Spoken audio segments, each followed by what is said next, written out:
Previously on Sudger Com. Wait, no, I got that wrong. Previously on this review series, Barney was smacked over the head by the fandom and left to die on a desert island. And now, the next installment. Well, that was an overall unpleasant experience.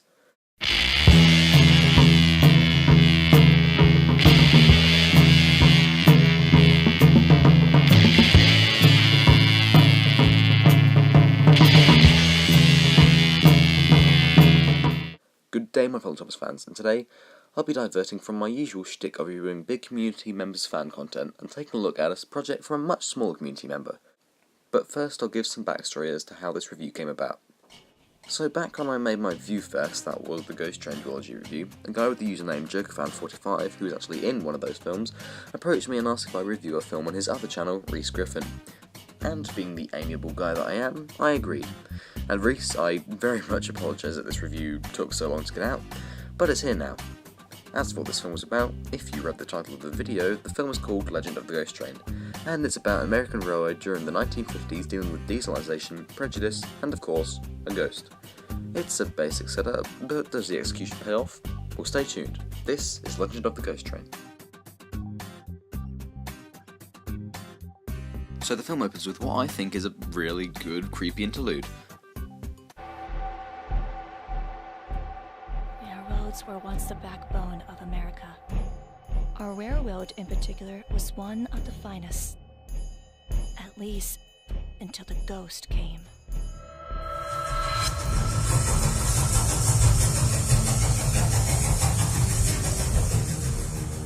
My only complaint is it's just over so damn quickly. Once the film gets properly started, we're introduced to Vance and Jebediah, a diesel and a steam engine respectively. Vance gets stuck behind the evidently slower Jebediah and gets pretty pissed.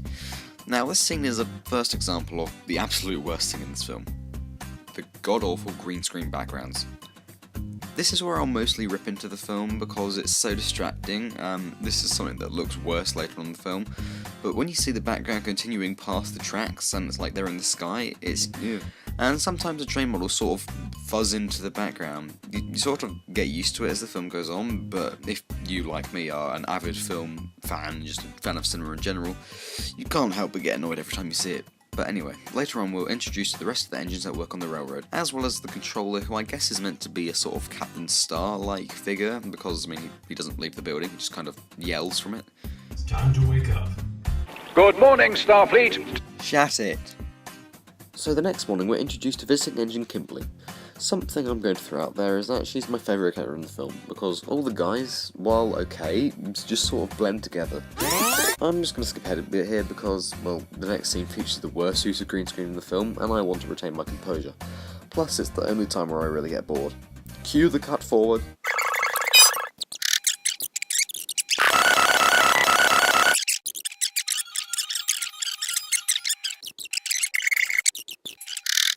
So next is a scene in the scrapyard where some crazy old steam engine claims to have seen a ghost that has cursed the railway. The ghost! He's come for souls! I've seen him, pale as death itself, and the yellow lights of fear shine from his lamp! Subtle. Real subtle. Bet you feel real clever right now, don't you? Oh, that guy dies in the next scene, by the way. The next morning, Vance mourns his death, and the other diesel, called Paul, is, well, a bit of a dick about it. He was a hard worker like the rest of us. I'm sure he was. That's all you have to say? I understand your wish to mourn, and I will honor that, but I have no time for it. Then there's some arguing in the yard between Kimberly, Jebediah, and Paul about a kaboot. a kaboot. Oh, sorry, I don't think I could say that word. Sorry, I'll use the actual one. They argue about a brake van that was left on the line. And it's not a bad scene, but not particularly memorable. So Jebediah buggers off that night, and finally, around the halfway point of the film, the ghost, who's called Daniel by the way, finally appears. And like the opening scene of the film, this is a perfect level of creepiness, and it isn't overblown. I may go so far as to say that it's the best scene in the film, as it's superior to the opening because it isn't over after a few seconds, and it goes on for a good 5 minutes. I never quite left this earth. When I crashed, I didn't die just yet. I pretended to be out cold, but I heard the workers. They were going to scrap me, but they weren't going to stop there. They were going to scrap all of the steam engines when they proved to be useless or when they were in accidents. They wanted us out of the way. I screamed as they cut me to pieces. The process was long, and I suffered so much agonizing pain. When I finally embraced death, I went straight to purgatory. I wondered why I was still here, but then I realized there was something I had to do. I had to punish the men that sentenced my kind to death. We steam locomotives were hard workers, but they gave up on us.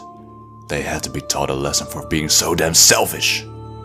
That is when I was reborn, and now I will eradicate all engines that are left, including those that have wronged you, Vance and Paul. So the next day, the ghost claims his first victim. So Paul and all his passengers are killed in an explosion, and I don't really care that much, as he was honestly a total twat. Actually, in that case, I'm happy he's dead. Cue that blue sweep.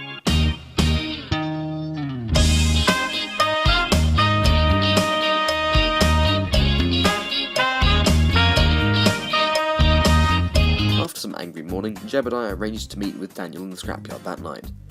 This is the second best scene in the film. Jebediah, Kimberly and Vance wait in the scrapyard for Daniel to appear. And so Daniel and Jebediah have a standoff, before Jeb allows Daniel to take his life. Go on! Do it, you coward! Don't do it!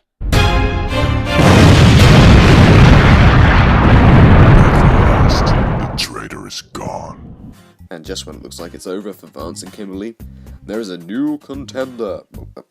Actually, that's not true, it's just the ghost of Jebediah, who is now the new guardian of the railroad, and he banishes Daniel to God knows where.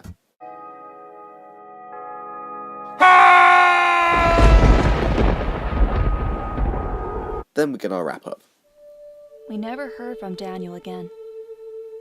Trouble came and went over the years as Road took more jobs from the railroad, but Vance and I still held strong and trained the next generation of locomotives.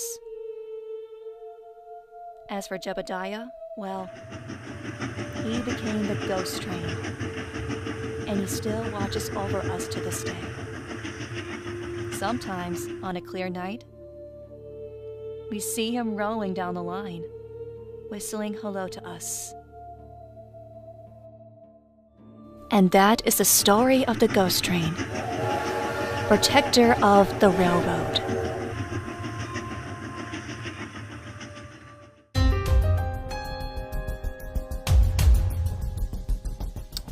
So that's the film, and what are my thoughts on it? Well, I do enjoy it, but it isn't particularly anything special. Reese, I think if you made another film, I will gladly watch it and review it. I think what you should do, take more time developing characters, I think that, and definitely build, like, even if they're really basic, just build some physical sets, because the green screen doesn't always work. But yeah, the film, the plot and interactions of the characters are good, but none of the characters, apart from Kimberly, are particularly memorable, and like I said, the green screen is painful to look at.